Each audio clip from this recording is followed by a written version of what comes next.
Assalamualaikum warahmatullahi wabarakatuh. Selamat pagi Bu Siti dan teman-teman. Perkenalkan, saya Hendra Permana Suherman, Wery Andriani, dan Albert Octavian.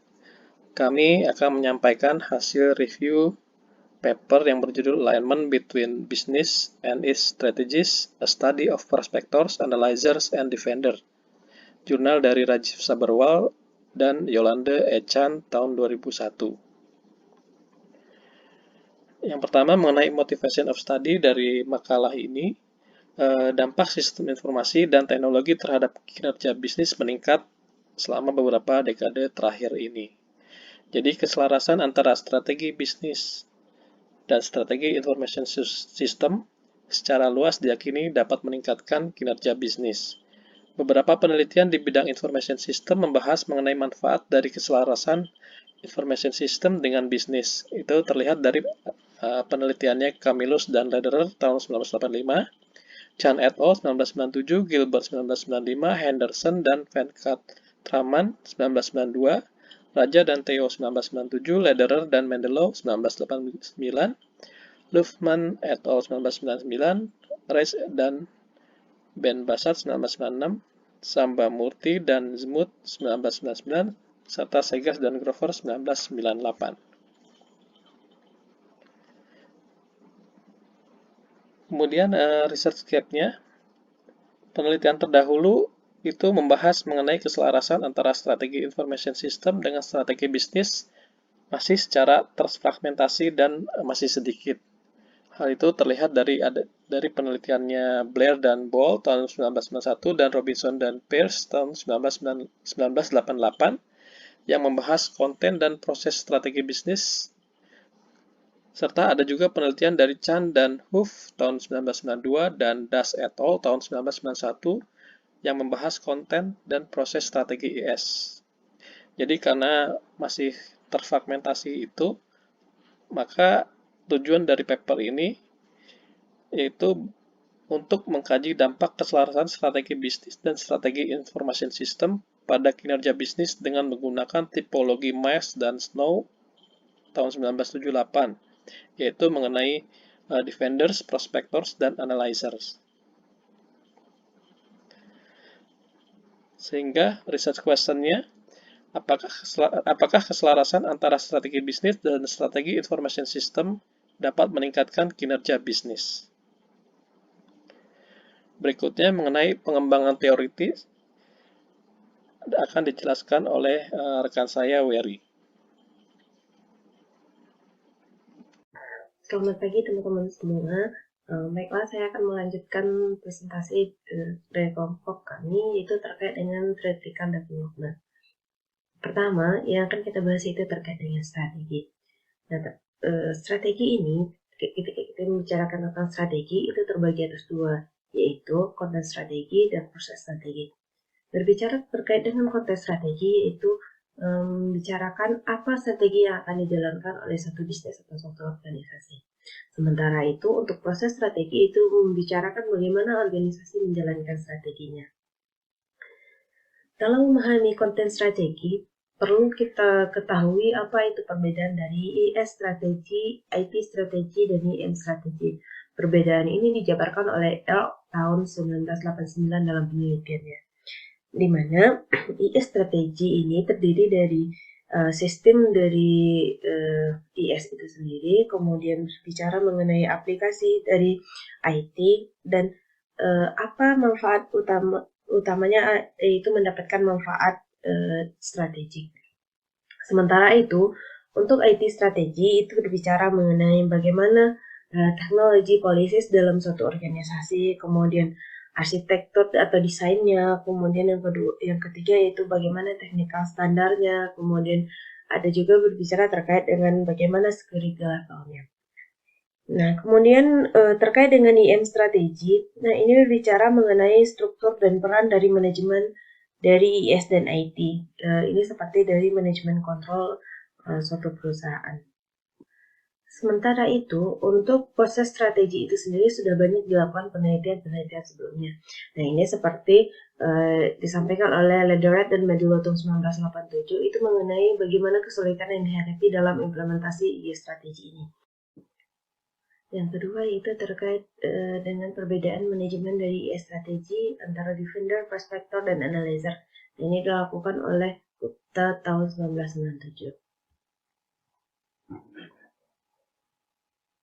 Berikutnya, sebelum masuk kepada pengembangan hipotesis, alangkah lebih baik kita melihat terlebih dahulu terkait dengan model penelitian atau kerangka penelitian pada paper ini.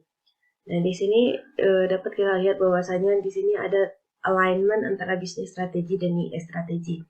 Nah, bisnis strategi ini diambil dari penelitian Mas Ensno 1978, yaitu tentang bisnis strategi types yang terdiri dari defender, analyzer, dan prospector. Sementara itu, untuk melihat bisnis strategi type ini digunakan atribut bisnis strategi yang dimana dikembangkan oleh Frank Traman tahun 1989, terdiri dari 6 item, yaitu defensiveness, risk aversion, aggressiveness, proactiveness, analysis, kemudian futurity. Sementara itu untuk IS strategi sendiri, IS strategi yang IS for efficiency, tipe-tipenya terdiri dari IS for efficiency, IS for flexibility, dan IS for comprehensiveness. Ini diambil dari review dari penelitian-penelitian terdahulu. Kemudian untuk IS strategi atributnya yang terdiri dari 4 item, itu diambil dari penelitian oleh Anthony 1965 dan 1988, kemudian Camillus and Lederer tahun 1985, kemudian ada Barrett tahun 1986 dan 87. Sementara itu untuk business performance sendiri, ini juga diambil dari penelitian terdahulu.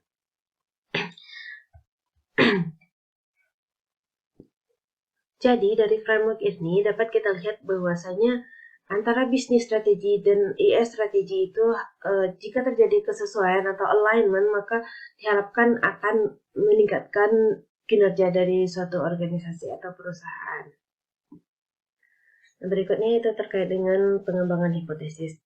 Nah, dalam penelitian ini banyak sekali dia mengutip penelitian-penelitian terdahulu, khususnya tentang IS strategi dan bisnis strategi.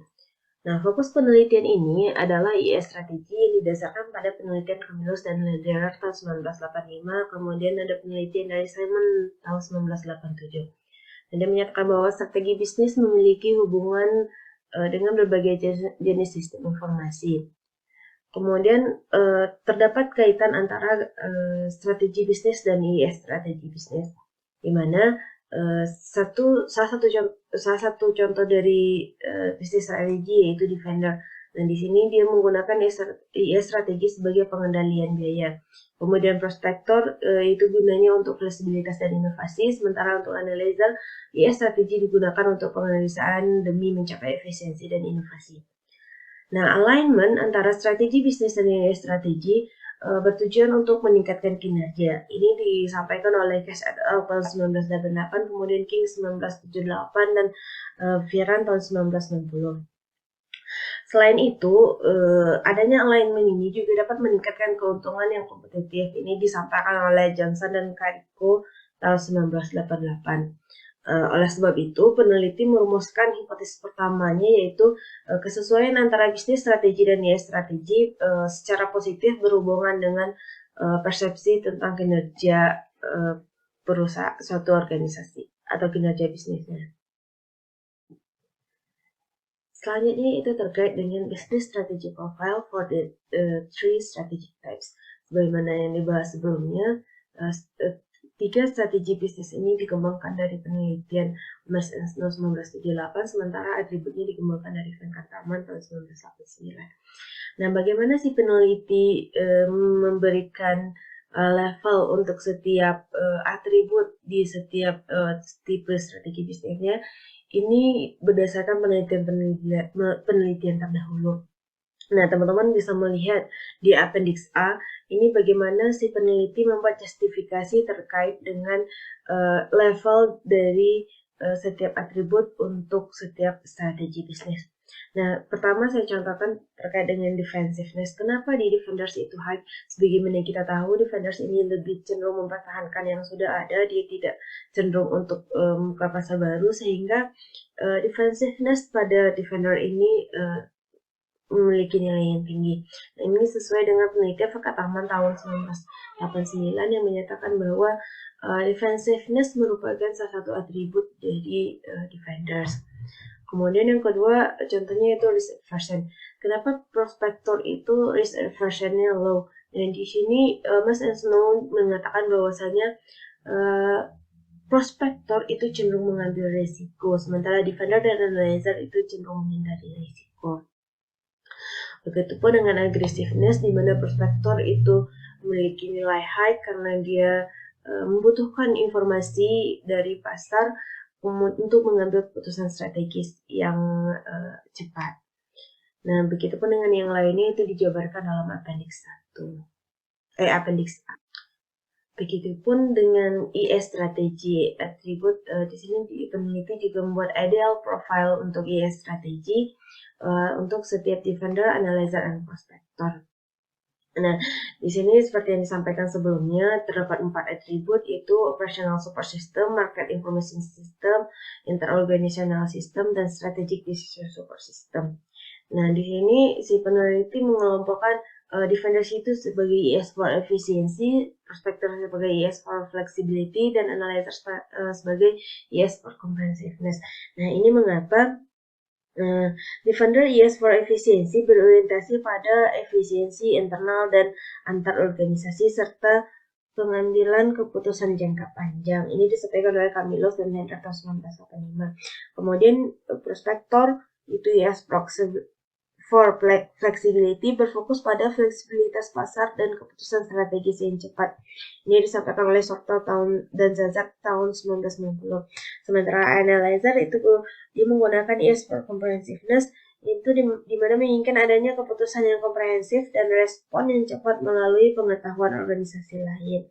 Ini disampaikan oleh Mas tahun 1978. Dan di sini dia juga menyatakan bahwa pengembangan profil dia ini didasarkan atas review dari penelitian sebelumnya tentang strategi bisnis yang dikembangkan oleh Mas Snow serta penelitian terkait implikasi IS strategi pada defender, prospector, dan analyzer.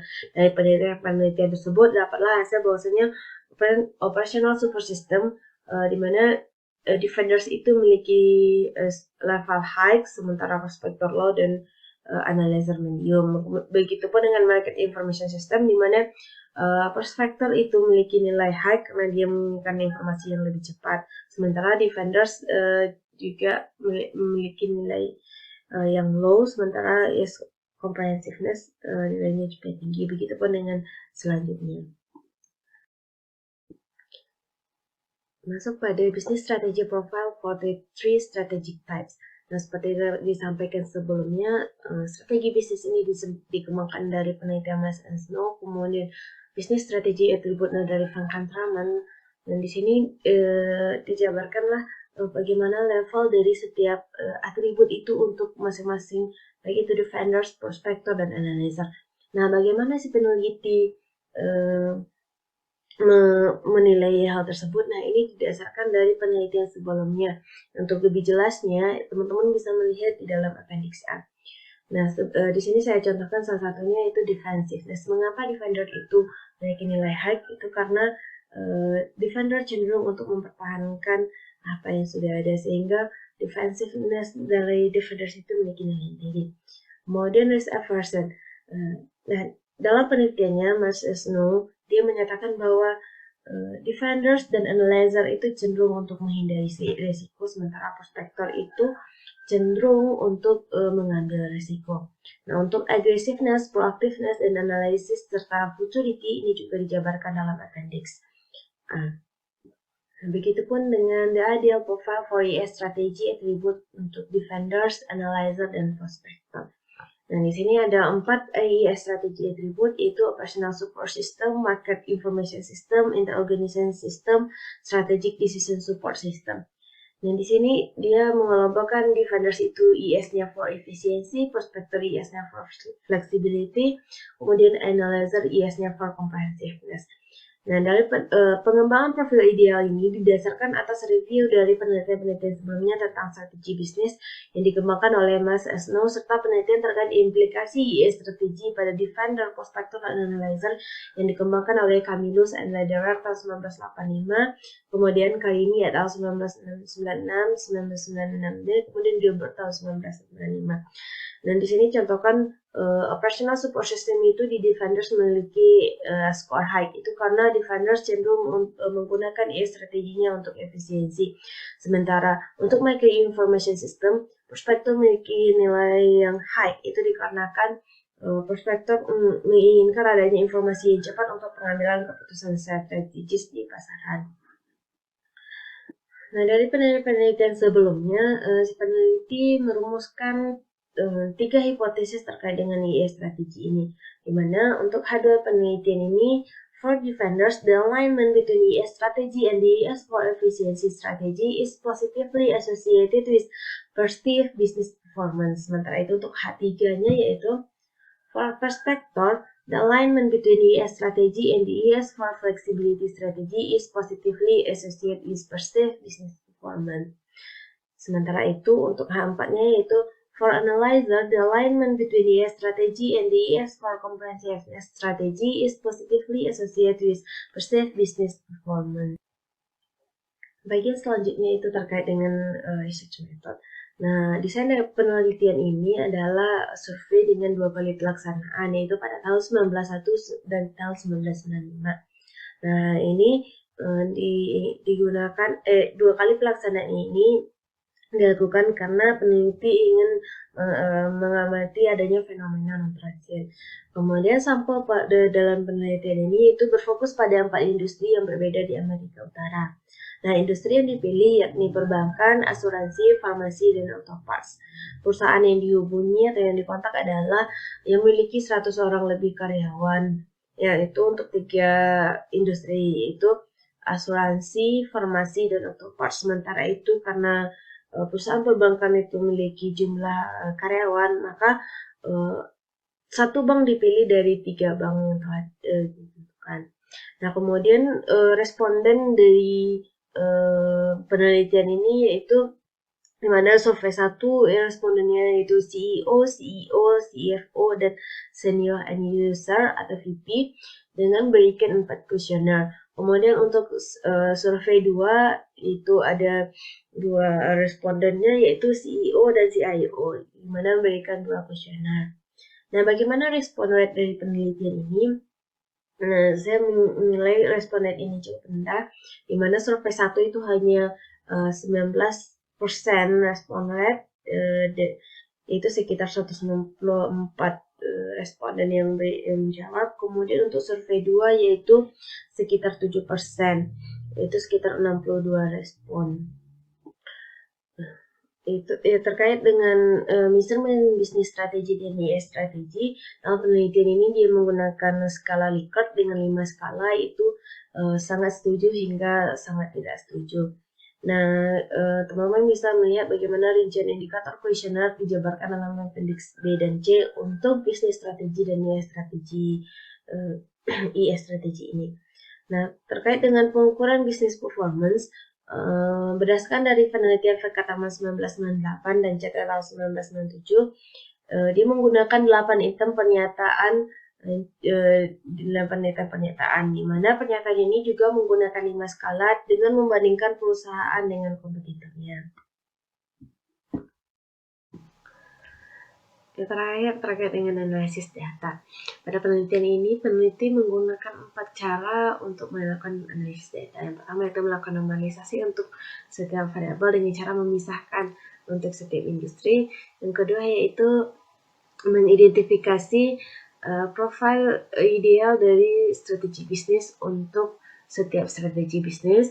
Kemudian yang ketiga yaitu mengidentifikasi profil ideal untuk IS strategi untuk masing-masing strategi bisnis.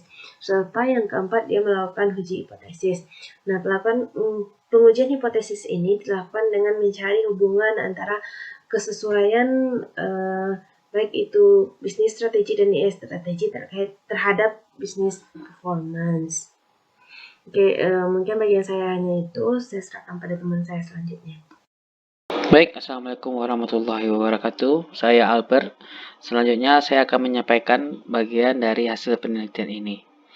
Baik, hasil pertama dari penelitian ini mengenai tipologi strategi, defender, prospector, dan analyzer. Bisa kita lihat pada tabel 6 di samping, ini merupakan konfigurasi dari 3 strategi yang digunakan dalam penelitian ini. Nah, setelah dilakukan 2 kali survei oleh peneliti, ini dirangkum dalam tabel ini, kita bisa lihat bahwa pada strategi Defender ditemukan 48 perusahaan yang berada di strategi ini. Pada survei pertama sebanyak 36 dan survei kedua 12. Begitu juga dengan perusahaan pada tipe prospektor dan analyzer yang masing-masing bertotal 78 perusahaan dan 100 perusahaan. Nah, survei pertama dan survei kedua tidak memiliki perbedaan yang signifikan dalam frekuensi ketiga jenis strategi bisnis ini. Nah, untuk proporsi analyzer yang lebih tinggi, ini konsisten dengan studi sebelumnya tentang konfigurasi ini. Seperti pada penelitian Conan et al. 1987, McDaniel Colary 1987, Odom Box 1988, Smith et al. 1989, dan Sajak dan Sortel 1989. Nah, ketiga jenis strategi ini sama-sama berhasil. Nah, hasil ini sesuai dengan pandangan dalam penelitian Mills dan Snow tahun 1978 tentang kelayakan dari 3 strategi ini, serta didiskusikan secara teoritis pada penelitian Zahra dan Pierce tahun 90 dan juga diperkuat oleh hasil empiris pada penelitian Snow dan Herbeck tahun 1980. Secara keseluruhan ketiga jenis ini sama-sama berhasil dan tidak ada hubungan yang signifikan antara ketiga strategi bisnis tersebut. Nah, kita bisa lihat pada note di tabel ini dijelaskan bahwa untuk uji beda dilakukan dengan chi-square test dan tidak menemukan signifikan asosiasi atau hubungan yang signifikan. Nah, untuk bagian hasil yang kedua, yaitu mengenai kinerja dari penerapan keselarasan. Nah, berdasarkan hasil pengujian, kita bisa lihat pada tabel 7 yang merangkum koefisien korelasi antara keselarasan dan kinerja bisnis yang dirasakan. Seluruh hipotesis, baik hipotesis pertama ketika dapat didukung sepenuhnya, kecuali untuk hipotesis yang kedua. Nah, hipotesis kedua ini tidak secara signifikan karena koefisien korelasi tidak signifikan dalam sampel gabungan survei pertama maupun survei kedua. Nah, ini mengindikasikan atau disimpulkan bahwa pada strategi Defender tidak terdapat hubungan positif antara keselarasan dan kinerja bisnis. Nah, oleh si peneliti, hasil yang sama diperoleh ketika dilakukan regresi berganda dengan kinerja bisnis yang dipersepsikan sebagai variabel dependen dan sejumlah variabel kontrol yang meliputi dummy 3 industri, negara, ukuran organisasi, umur organisasi, dan perubahan strategi. Sehingga hasil ini sangat kuat sekali karena telah dilakukan pengujian regresi berganda.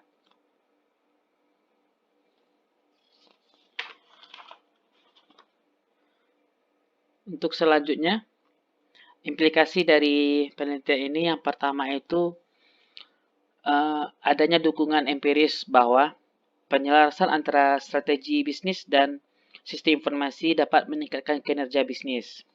Tidak cukup hanya memantau tingkat investasi teknologi informasi dalam suatu organisasi. Nah, misalnya dengan menggunakan data merupakan tolak ukur untuk bagi industri tersebut. Tetapi perlu juga untuk memahami sifat investasi dalam teknologi informasi seperti misalnya jenis sistem yang akan digunakan. Nah, kemudian implikasi kedua dari penelitian ini, mereka menemukan profil ideal untuk bisnis yang bagi industri atau perusahaan. Nah, dalam tabel 2, peneliti mengidentifikasi jenis sistem yang akan sesuai bagi perusahaan yang memilih strategi defender, analyzer, maupun prospektor. Dan dalam hal ini, penelitian ini menemukan dukungan untuk ekspektasi bagi analyzer dan prospektor. Misalnya, bahwa prospektor akan merasa lebih bermanfaat untuk mengembangkan dan menggunakan sistem informasi pasar dan sistem pendukung kebutuhan strategis daripada sistem pendukung operasional. Kemudian untuk implikasi yang ketiga berkaitan dengan hasil dari hipotesis ketiga dan keempat yang dikombinasikan dengan tidak didukungnya hipotesis kedua. Berdasarkan hasil hipotesis, kesalahan strategi, sistem informasi, dan strategi bisnis mungkin tidak se-universal. Ini maksudnya adalah pentingnya menjelaskan strategi sistem informasi dengan strategi bisnis mungkin tidak se-universal seperti yang kita yakini sebelumnya. Karena dalam penelitian ini, mereka hanya melidiki hubungan kompleks antara penyelarasan dan kinerja dan mengungkapkan bahwa adanya beberapa hubungan. Nah, selanjutnya, untuk strategi prospektor dan analyzer, ada korelasi yang signifikan antara penyelarasan dan kinerja. Namun, dalam hubungan ini tidak diamati untuk defender karena perusahaan-perusahaan ini menekankan stabilitas, efisiensi operasional, dan skala ekonomi. Jarang mencari peluang bisnis baru di luar domain mereka. Mereka lebih suka membuat sedikit penyesuaian radikal pada teknologi yang mereka gunakan. Kemudian implikasi selanjutnya merupakan integrasi dari tipologi strategi, yaitu mungkin dua pendekatan berbeda untuk pengukuran strategi bisnis dapat diintegrasikan secara praktis dan efektif. Maksudnya inilah integrasi dari tipologi Venn-Kratramans dan Mills and Snow.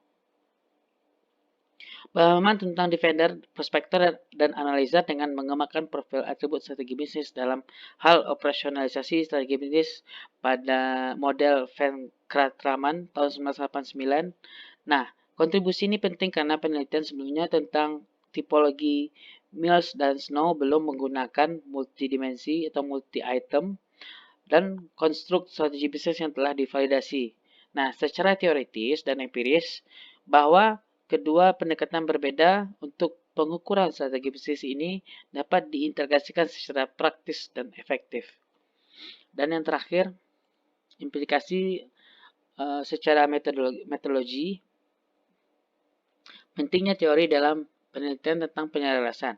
Nah, pada tingkat yang sangat luas,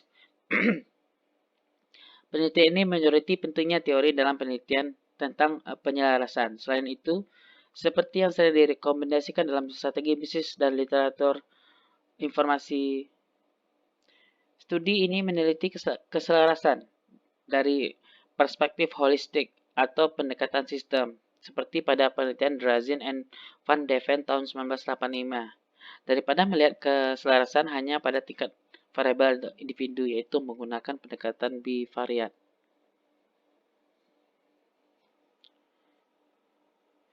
Untuk keterbatasan dalam penelitian ini, si peneliti cukup menjelaskan secara detail bagaimana penelitian ini memiliki beberapa keterbatasan. Yang pertama adalah hal tipologi strategi. Nah, di paper dijelaskan mereka menahan diri, refrain from discuss and test hybrid strategy. Ini maksudnya adalah tipologi strategi yang seperti analyzer, defender, dan prospektor dalam prakteknya pada perusahaan dapat digabungkan secara fleksibel.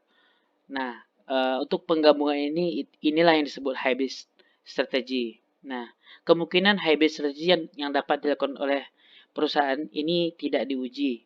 Nah, ini merupakan limitation dalam penelitian ini. Kemudian keterbatasan yang kedua tentang ruang lingkup studi ini yang hanya terbatas pada 4 industri saja, yaitu perbankan, asuransi, manufaktur farmasi, dan manufaktur suku cadang mobil. Selanjutnya, keterbatasan pada hal pengukuran. pengukuran kerja bisnis yang digunakan dalam penelitian ini merupakan pengukuran yang bersifat perseptual, bukan pengukuran keuangan yang objektif seperti yang digunakan pada penelitian PAP tahun 1999. Dan yang terakhir,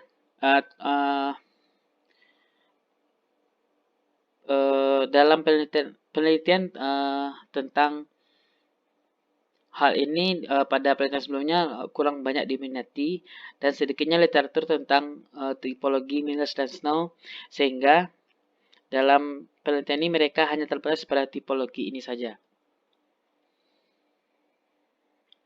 Dan kemudian untuk penelitian di masa yang mendatang juga dijelaskan secara rinci oleh mereka, oleh paper ini. Yang pertama itu kami menyebutnya the other way, yaitu jalan lain. Jadi analisis berbasis teori lain mungkin dapat memberikan hasil yang lebih kuat dan lebih mudah untuk ditafsirkan. Mungkin akan bisa secara efektif melengkapi kasus naratif. Misalnya pada penelitian Range dan Ben Bassett tahun 1996, McKinney tahun 1997, dan pendekatan deduktif, misalnya seperti Sabrewal dan Kirsch tahun 1994 yang umum ditemukan pada literatur sistem informasi. Nah, intinya mungkin bisa penelitian yang sama dapat dilakukan dengan menggunakan teori atau disiplin ilmu yang lainnya. Dan kemudian karena hipotesis kedua tidak didukung, ini merupakan celah untuk penelitian yang dapat dilakukan di masa depan, yaitu untuk menguji hubungan keselarasan dan bisnis performance pada strategi defender.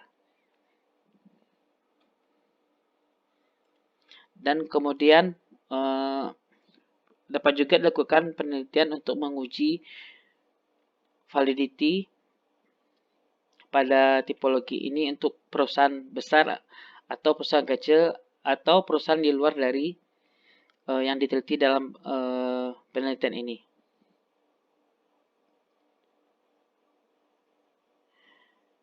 Nah, dan juga perlu secara teoritis memprediksi dan menguji perbedaan lintas industri dan lintas negara dalam aplikasi kinerja penyelarasan. Dan kemudian penelitian lebih lanjut dapat menguji faktor yang mempengaruhi keselarasan antara bisnis dan strategi sistem informasi. Nah, penelitian ini tidak meneliti penyebab atau anteseden keselarasan. Penelitian lebih lanjut dapat dilakukan untuk menguji faktor yang mempengaruhi keselarasan antara bisnis dan strategi sistem informasi. Telah ada beberapa penelitian kualitatif lainnya seperti Range dan Ben Bassett tahun 2000 dan juga penelitian kuantitatif seperti Luhmann tahun 1999 tentang faktor-faktor yang mempengaruhi keselarasan. Nah, dan yang terakhir peluang penelitian di masa depan berkaitan dengan waktu. Sifat cross-seksional dari penelitian ini hanya memeriksa efek jangka pendek. Jadi, untuk penelitian masa depan dapat dilakukan menggunakan studi kasus longitudinal atau survei kuesioner pada beberapa titik waktu. Ini juga bisa memeriksa aspek penting penyelarasan. Sekian dari presentasi dari kelompok kami. Saya Albert Octavian bersama rekan saya sebelumnya Hendra Permana dan Wery Andrani undur diri. Assalamualaikum warahmatullahi wabarakatuh.